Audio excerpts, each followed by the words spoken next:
Programa Luz Sideral, Reflexão Filosófica, o campo inesgotável de sabedoria cósmica em busca permanente do entendimento pleno das leis eternas, ao encontro do equilíbrio, da paz, da justiça, da prosperidade e do amor cósmico sideral.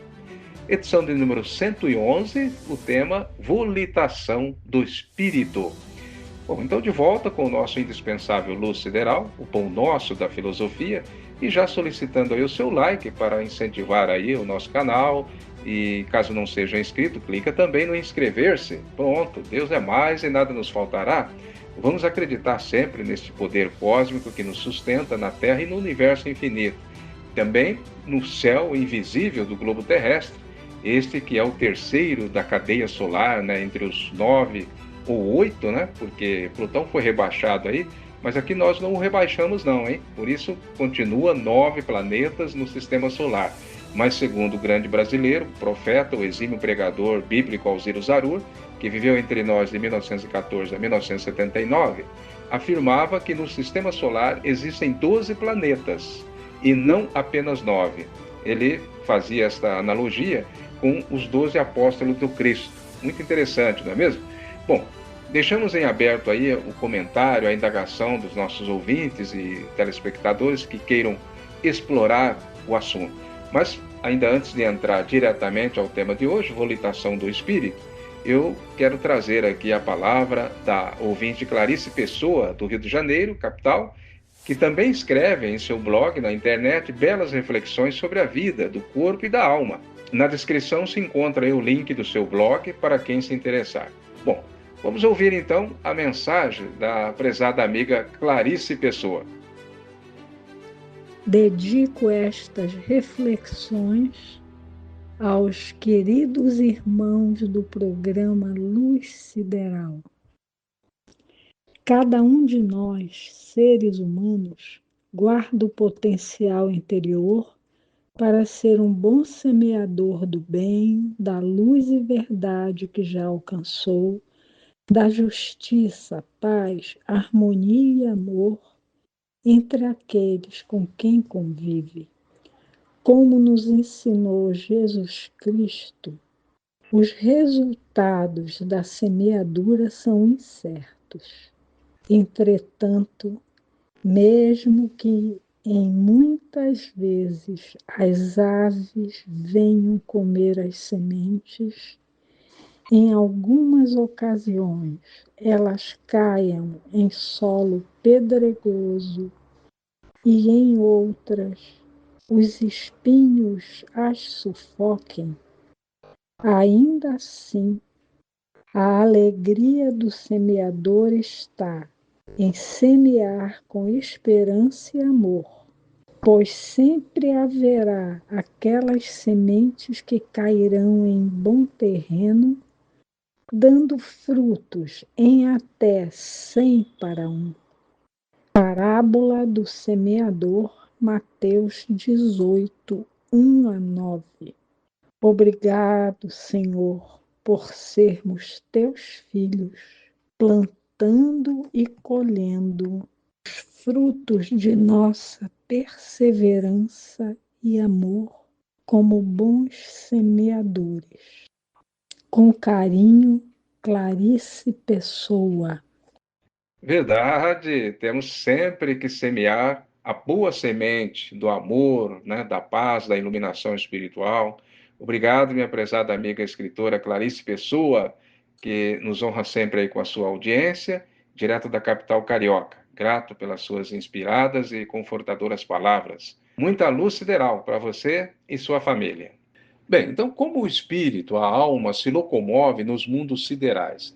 Antes devemos lembrar a todos, né, que não é porque estamos no corpo, na matéria, não somos eternos. O espírito é eterno sempre, entendeu?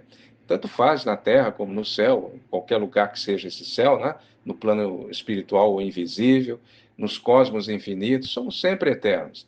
E o engraçado é ter gente querendo que o corpo humano seja eterno. Não.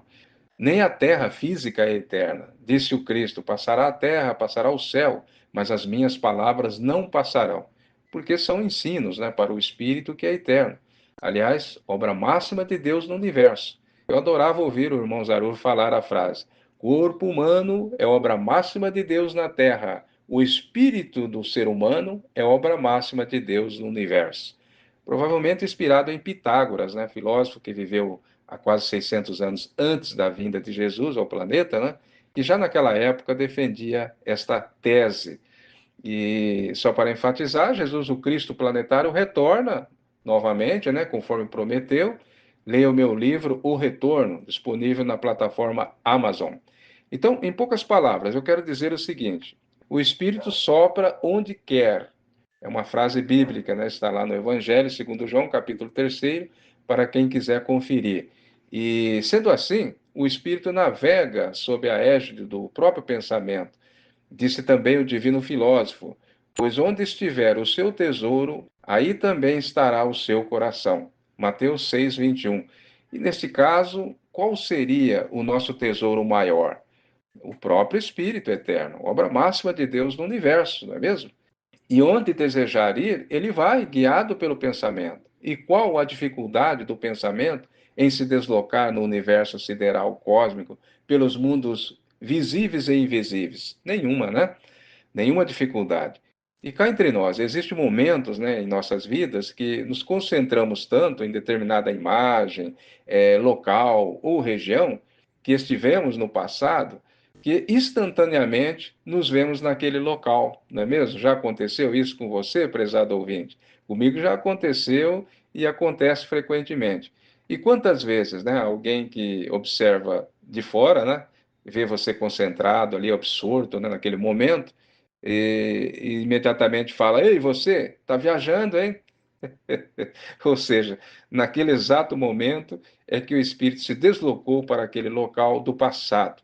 Mas pode acontecer de ir também para o futuro, já que o espírito, quando evoluído, tem o domínio do passado ou do futuro, né? Mas está sempre no eterno presente. Mas como assim? Bom, aí temos a explicação do próprio livro sagrado, do Apocalipse de Jesus, que nos fala que João, o evangelista, foi levado em espírito para o futuro. E é o futuro que nós estamos vivendo hoje, né? O tempo que estamos agora. Porque o Apocalipse nos fala sobre o que está acontecendo hoje no mundo, né? E João descreveu, né, o que enxergou, inclusive os aviões de guerras, né, que ele chamou de gafanhotos, soltando fogo pelas suas caudas ou asas, né? Olha que fantástico. Tudo que estamos vendo hoje, João Evangelista, na Ilha de Patmos, viu há mais de 2000 anos. E muita coisa ele relatou, né? A Bíblia diz que ele foi levado em espírito. O grande matemático Alberto Einstein, né, conta que, após muitas tentativas que fez para explicar o mecanismo do universo com a sua teoria da relatividade, antes ele diz que teve um sonho, e neste sonho ele visualizou todo o universo. Que exponencial, que visão extraordinária, não é mesmo, amigo ouvinte? Então, diante deste relato de Einstein, podemos concluir que o espírito pode sim atingir esta abrangência, esta magnitude cósmica. Veja, Deus é espírito, disse o Cristo à mulher samaritana no poço de Jacó. E se nós fomos criados à imagem e semelhança de Deus, é pelo espírito que somos. Agora, olha que coisa interessante. Deus não só está, como é tudo o que existe no universo, pois tudo é gerado por esta luz universal, chamada Deus, ou fluido cósmico, a essência da vida, né, como muitos chamam também, no universo. Também denominado de monismo universal. E esse Deus está em toda parte, e ao mesmo tempo, no universo. E o mesmo se dá com o Cristo planetário, que também abrange a onipresença no orbe terrestre. Todo o planeta Terra, Jesus é onipresente. E eu incluo também a Lua, que apesar de ter aí o seu próprio Cristo lunar, mas este obedece o comando do Cristo planetário da Terra-mãe da Lua, né? E cada orbe celeste tem o seu Cristo, né? E por isso temos também o Cristo solar, o Cristo galáctico, pois tudo obedece a uma hierarquia e a uma sincronia no cosmos infinito. Bem, saí um pouco aí fora do assunto, mas de volta, então vamos aprender mais sobre como o espírito pode volitar com um jovem filósofo aí, o pesquisador dos livros filosóficos sagrados de todos os tempos, nosso amigo André Basso. O André, a volitação, né, o caminhar ou se locomover do espírito atende principalmente aí a desenvoltura a predisposição, né, de cada um em suas diferentes fases evolutivas. Como podemos entender melhor essa questão? Obrigado, André. Prezados amigos e amigas, prezado Ataíde, também a nossa amiga Clarice Pessoa, do Rio de Janeiro. O tema de hoje, no nosso Luz Sideral, edição 111, volitação do espírito, ou também locomoção do espírito, é muito instigante a nossa imaginação. E você já alicerçou bem aí o tema, trazendo-nos várias referências bíblicas que nos faz pensar e refletir sobre esse assunto. Mas veja, respondendo à sua pergunta, cada espírito obedece sim à sua graduação evolutiva no tocante ao poder da sua própria locomoção. Um exemplo que eu trago é o de uma criança recém-nascida. O poder de locomoção própria dela é muito nulo nos primeiros dias de vida. Não seria o de associarmos essa questão no que diz respeito à informação da instituição espírito quando está nos primeiros passos da evolução sideral, por meio dos reinos mineral e vegetal? Sendo assim, podemos entender que, no reino animal, já se começa a dar os primeiros passos. Observa que este é o fio de Ariadne para entendermos o nascer do espírito. O mesmo como muitos chamam a alma, já que a alma é a soma, o arquivo do espírito. Então, Ataíde e amigos ouvintes, assim, quanto mais evoluímos no espírito, mais facilidade ele tem de se locomover pelos diversos mundos siderais, utilizando, como você já falou aí, o gatilho do pensamento. E não existe distância nem condições físicas e frequências inadequadas que impeçam o espírito de estar naquele local. O espírito, como luz que é, penetra onde quiser. Ou lembrando aí por você, também, o espírito sopra onde quiser. Bem, a propósito, eu tenho aqui um assunto importante. Vamos lá. O espírito pode volitar, ou melhor, se locomover? Certamente. Isso ocorre partindo do mundo espiritual para o plano material. E vice-versa também. Utiliza-se o pensamento para deslocamento. Entidades superiores, evoluídas, elas podem se deslocar rapidamente e promover visitas a qualquer localidade do planeta. Ou em outras dimensões, no mundo astral e no plano terráqueo. Estes vêm em socorro a ajudar aqueles que necessitam de seus atendimentos e até de instruções devido aos carismas desenvolvidos os mesmos.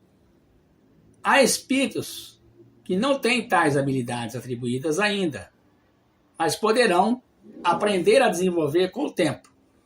E há espíritos, mesmo reencarnados, que conseguem se deslocar durante o sono a lugares no plano material e até nas dimensões espirituais. Isso devido à sua evolução espiritual moral. Movidos por compaixão, por amor, esses espíritos visitam amigos e também podem visitar parentes e até indivíduos que fisicamente, ou mesmo na condição de espírito, no mundo espiritual. Semelhantemente, até aqueles que não os conhecem, nesta contemporânea encarnação, mas que tiveram convivência em outras vidas, acabam por visitar, socorrer essas pessoas, por estarem vinculadas espiritualmente com as mesmas. E até possíveis inimigos do passado, ou do presente, por que não? Há uma questão em tudo isso. Somos praticamente guiados, conduzidos pelos mentores espirituais do além, do cosmos, e até por nossos guias, protetores, nossos anjos guardiães.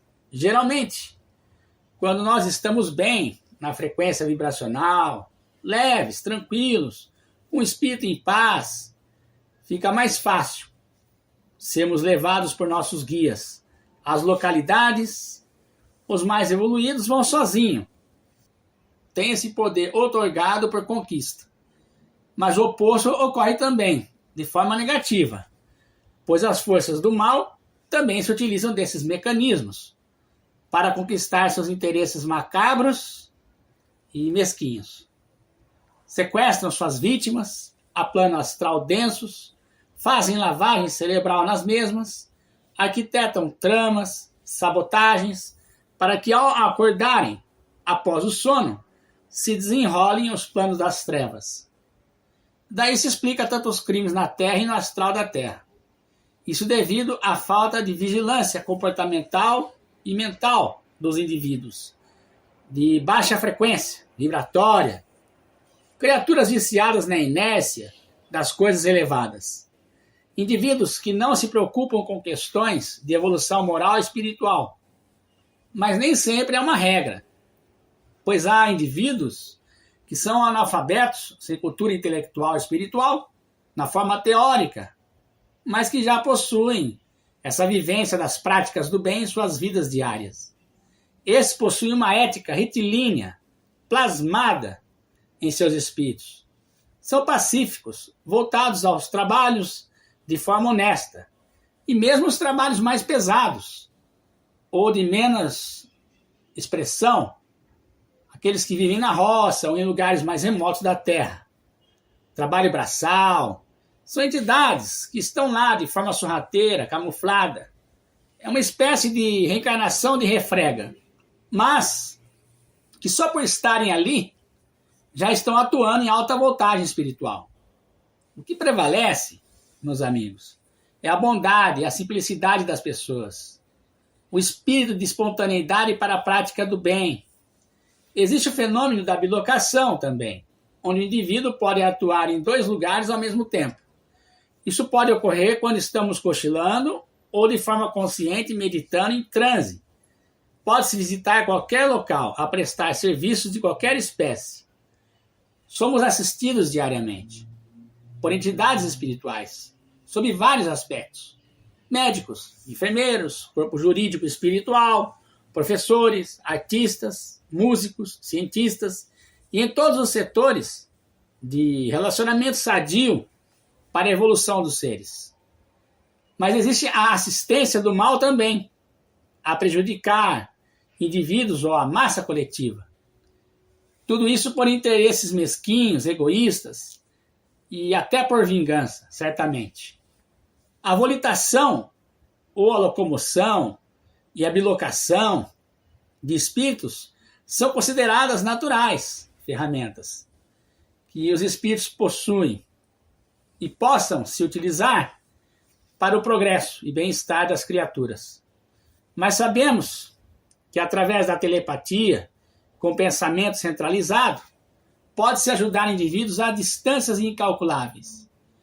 Tudo isso são ferramentas a contribuir com o progresso moral e espiritual das criaturas.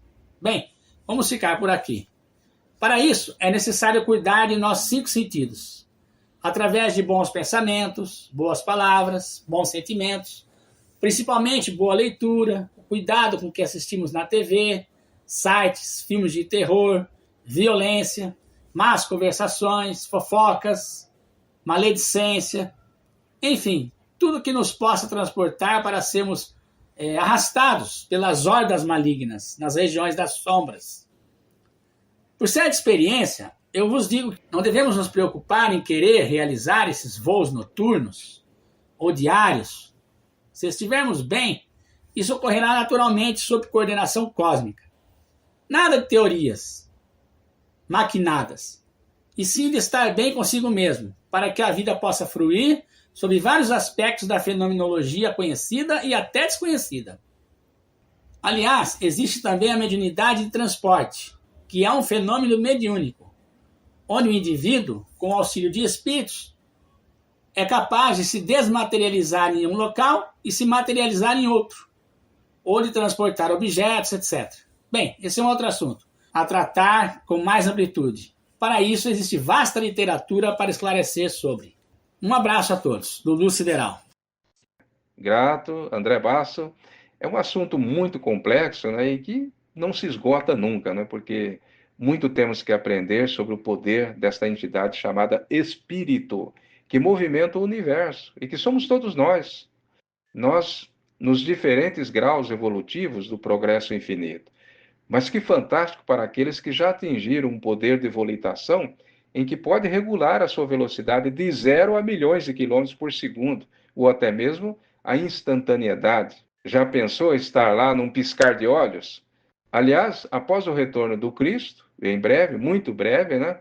Entraremos aí num campo vibracional propício para navegar pelo cosmos por meio do pensamento.